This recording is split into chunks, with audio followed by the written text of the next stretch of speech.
How's it going, everyone? Justin here with the Mymanjustins Collectible Emporium, and I'm your man for Pokemon cards, card analysis, and Pokemon investment consulting. Today, I just wanted to do a video and get a little more in depth about the investing aspect of Pokemon, specifically when it comes to getting cards professionally graded, as well as getting predictable grades, being able to get predictable grades for your cards, as well as some real hard market insights and some of the things that I have learned through selling since the past few months, as well as the 10 years plus that I've been involved in selling Pokemon. And I also wanted to advertise my consulting aspect of what I offer for my business. And I'm offering a 30-minute phone call for just $10. And I think it's a pretty good deal, and I think anyone that takes me up on this offer will be happy with the kind of advice that I can give to you. And in this video, I'm just going to go over some of the kind of content that we could get into in a consulting call. So I mentioned that getting predictable grades when you get cards professionally graded is really important, as well as the kind of grade that you get for certain cards. Some cards you can get lower, send in, and lower grades are still going to be a good investment. Like, for example, this Pikachu right here got a Psa 6, and being that it's a Pikachu from the base set, first edition, there's going to be a market for this. In fact, there's going to be a big market for this because a lot of people like Pikachu, and a lot of people can't afford a PSA 9 or 10, but would still love to have a graded version of this card in their collection. Now, also, I wanted to talk about some of the PSA 10 grades that I got for first edition base set cards. And these cards have a really high premium on them right now. Just recently, that first edition base set Charizard sold for over $200,000. And that just shows you the kind of premium that's been tacked on to these first edition base set cards, because just last year, just months ago, that was about a $50,000 card, and just sold for with the total fees and everything $226,000. So with these cards, I bought a collection, and there was about 40 cards in the collection. I narrowed it down to 12 cards to send in, 13 with the Pikachu, but I knew that it wasn't going to be a 10. So I narrowed it down to 12 cards that I believe were at least PSA 9 and potential 10. I ended up getting 1, 2, 3, 4, 5, 6, 7 cards out of the 12 were PSA 10, which is about a 59%, so say 60% PSA 10 ratio. So it's a pretty good ratio. I'm really happy with that. Was very pleased to get that kind of PSA 10 ratio. So that's something I want to talk about, is being able to accurately predict grades, especially on the higher grades. But I also want to talk about accurately predicting lower grade cards, because sometimes it can actually be harder to accurately predict the lower grades, the 4s, the 5s, and the 6s. In my past videos, I've talked about how there is a place in the market for certain cards right now that you can get a good premium on in lower grades. And I've talked specifically about the Gold Star cards. And I'll always give a reason as to why I would give advice on something. And the reason for why these 4, 5, and 6 grade Gold Star cards are good right now is because there's a market for them, because not everyone can afford the higher grade cards. And a lot of people are just interested in getting those higher grade raw cards. So what happens is the cards that will get the 4, 5s, and 6s get glossed over, and then they slip by on places like eBay at under market value. And then when they're sold in graded value, there's a really good premium with them. So that's the kind of really good insight I can give. And on specific cards, I would talk about with you the kind of cards that I myself am and do invest in with the same type of strategies. So now, talking about being able to accurately predict the 4, 5s, and 6s, and that's actually what I have right here. I have a 4, 5, and a 6. And just to give you an idea, so basically 7s, 8s, and 9s are going to be cards that pretty much look mint. To the average person, 7s, 8s, and 9s are, there's not much going to be difference in between them as far as how the card looks. Like the amount of even PSA 7s are going to have extremely minimal wear on the back. They're going to have beautiful surfaces. They're going to be centered well. So that's what you can kind of expect. Now, with the 4, 5s, and 6s, they're actually very similar. You can see that this card here, at first glance, I mean, almost no wear on the back. There's not really any scratching on the front. So it's just something to know that the 4, 5s, and 6 grades, some people can send in cards and think that they're going to get these higher grades and then come back with these 6s and 5s. And that's because the 4, 5s, and 6s are actually still pretty nice cards. The thing that you can accurately predict for these lower grade cards is that there's going to be one thing or so on these cards that brings them down to these lower grades. For this card, there's a tiny crease right here. I mean, it's so small that I can't even, it's hard to even show in the camera because it's such a small crease. But having a major blemish like that is going to be a thing that marks them down a lot. That's the same with this one. So this Dark for Alligator, I missed it when I sent it in. There's a little yellowing right here. Some kind of ink or something got on this card and made a yellow spot right here. And that's pretty much the only thing, that's that major blemish that got it down to the 5 in this case. And with this Flareon PSA 6, and these PSA 6 grades are interesting because it's an excellent to mint grade. Not an excellent to near mint grade, excellent to mint, meaning most categories it had a mint, but there was something on it that got it down to the excellent grade. And I actually still haven't really been able to find out, especially because the other cards I sent in from this same collection, the other evolutions that I have, got 9s and 10s, and then I think 1 8. And with the grades of the 1, 2s, and 3s, so those are going to be the cards that are noticeably have like play, for example, on them. They're going to have noticeable wear on the back and so forth. And then depending on the levels of that is how you can tell whether it's the 1, 2, or 3. And cards like that, there is a market for some cards in these really low grades. For example, a base set Charizard, even a PSA 2, there's going to be a market for that card. So it's something to look out for.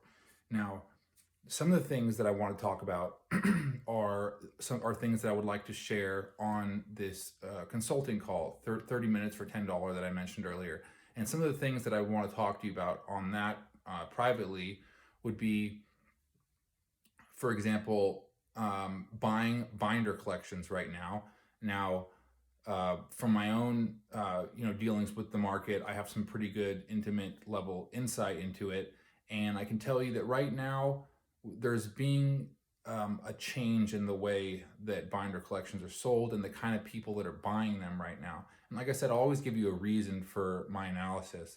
And I'm going to show you a collection that just sold here on eBay recently and the price it sold for. And I'll get into that into a sec. So I'm going to talk about buying binder collections, how to buy them so that you can actually get a profit out of them. And the reason why that we're seeing basically a huge increase on them. So the most of them now aren't even possible to make money on. And the reason for that is because as more people are getting into collecting, I believe people are collecting in such a way that they want to collect by set. So what they're doing is, before, when people sold these big binder collections, it was just people that were looking to, they were resellers and they wanted to sell them individually to help people individually collect.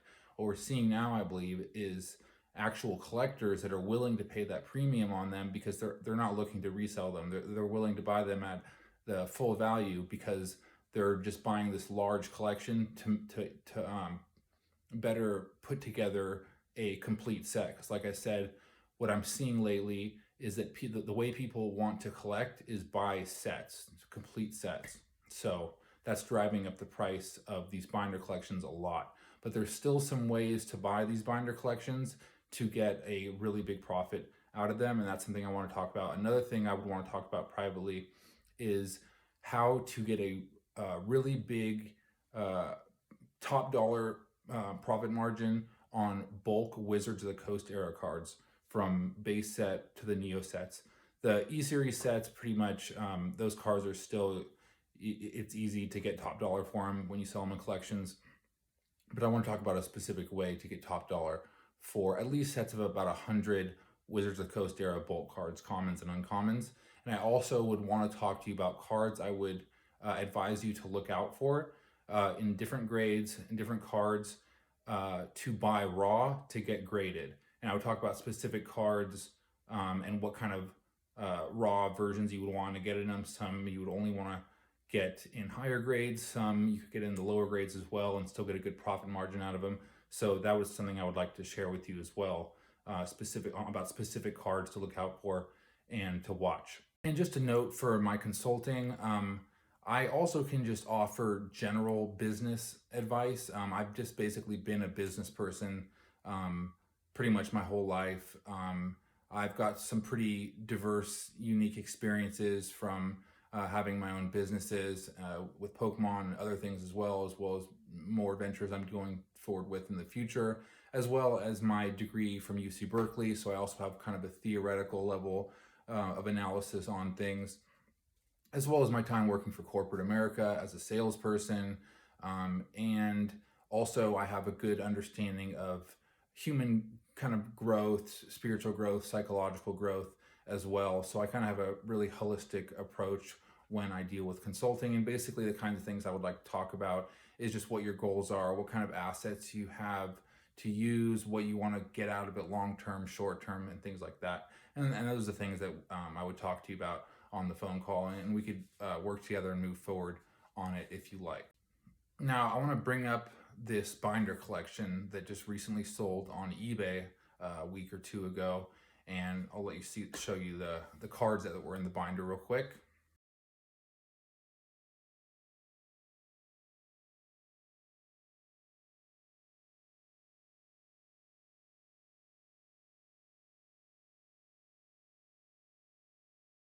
Now, also, I want you to note, so the cards that were in this collection, just pretty much all of them standard Wizard of the Coast era rare holos, which by themselves, these cards only sell for anywhere from $7 to $15 each. And in the description, you'll see that the condition for all of them was light play to heavy play. And that is something really important to look out for when you're buying collections. I would just tell you right now, if you were looking to invest in a binder collection, this collection would not allow you to make any money. There's pretty much no way to make a profit out of this collection. The only way that this would be even a reasonable buy is if you were looking to complete some sets and you just literally want them for your own collection and you're trying to complete some Wizards of the Coast era sets, and that would give you a good jump start on it. Other than that, with the condition and the price, it's not going to be feasible at all to invest in. The only way is if you were just super speculative and thought there was going to be some crazy big increase on price on these Wizards of the Coast era rare holos in that condition. I don't think that's going to be the case. I think for the most part, the Wizards of the Coast era cards, ungraded light play kind of era cards, have pretty much got a stable price. But in a private consultation, I would tell you and talk about ways where you can look for these collections like this, and there's cases where that collection could be worth buying even at that price, depending on the description. And that's something I would talk to you a little bit more about in private. And you could there's ways to find out by how the description is written. They can give you red flags on some certain aspects of it, and ways to see if it could be kind of a collection that is worth investing in even at that kind of high price. Give you kind of like a little teaser about the kind of card I would advise you to look out for, specifically in a high grade, is something like this Shining Rayquaza. Now, the Shining Legend set was kind of a cool set because it brought back the Shining cards with that specific holo pattern where the Pokemon itself is shiny, like was first showcased in Neo Destiny. So this was kind of like the newest update of that kind of brought it back. There hasn't been any other set since then that did this. So it's kind of a cool set. That there's none other like it. It's got some cool Pokemon, Rayquaza, of course, being a nice card. And it is kind of hard to get these in the PSA 10 grade because of centering problems. But if you can find like a card like this on eBay, the price for these raw is fairly low. I mean, a few months ago, you could get them for like $7 to $15 in mint condition. Now they're a little more, but this is the kind of card that if you're just patient with, and you just find that one where it's obviously a card that he pulled straight from the pack. He or she pulled it straight from the pack and put in a sleeve and to sell it. This is the kind of card that, as long as it's centered good and it's fresh from the pack and it's potential 10, it's going to be a really big price premium on it to have this card in PSA 10. And they are fairly hard to get in PSA 10 because of that issue with centering. That's something that's kind of unique to these newer cards. There's another kind of card like that if you can get it in 10, the printing on these cards, these EX era cards, they're actually fairly easy to get PSA 10 grade. Like for example, this Charizard, I've sent in 3 of these. All 3 have been PSA 10. And in my past video, I said that you could get that these were only like $50 to $60 in PSA 10. That's changed now. These are more like $200 in PSA 10, which is probably due to the fact that XY Evolutions is now out of print, so it's drove up the price a little bit. But it's another card that you can look for raw and get a nice price premium on because raw, like this card right here, you probably get it for $10, $15 raw. And if you just are patient to get that pack fresh one and get that PSA 10, which there's a good chance that you can because these cards were printed really well, just high grade, nice cardboard, and they were centered well. You can get that PSA 10 grade and get the nice price premium. There's also cards, just Charizards by themselves. This is a card that I'm keeping for my personal collection. I got a PSA 8, but with a card like this, it's kind of a lesser known Charizard, just a rare reverse holo, and it's in just a PSA 8, so it's not a 9 or a 10 or anything. But there's going to be a market for it. There's going to be someone that would like to add this to their collection because it's a little cheaper than the higher grades and still kind of a really unique, cool Charizard artwork that kind of reminds me of the Light Arcanine from Neo Destiny. I'll just put it side by side. You can kind of see it's kind of got that same kind of feel to it. Very soft, light colors, and they're both in kind of innocent looking positions and faces. So just kind of a cool, unique card for Charizard. A little more different than the kind of the aggressive fire blowing, which is also I have the EX Fire Red Leaf Green Charizard at PSA right now too, which is kind of similar where he's blowing the fire. It's a really cool looking card. Or the kind of menacing looking, flying over the rooftops, shining Charizard. Just kind of a unique card. So. But yeah, that's all I want to talk about for now. Just some other cards that I got graded. This card got the PSA 10. Evolutions, these EX Delta species have lower populations, and for people collecting evolutions, they're going to want these cards in their collections. But yeah, so that's it for now. If you are interested in the phone consultation, contact me on Instagram at Mymanjustins_collectibles or eBay at user Mymanjustin. And just let me know if you're interested, and then we can kind of go from there and have a conversation and see if I can help you and kind of share my experience and insight and help you with your collecting and or investing practices. So that's all for today. I hope you appreciated this episode, and I will see you on the next broadcast. Thanks.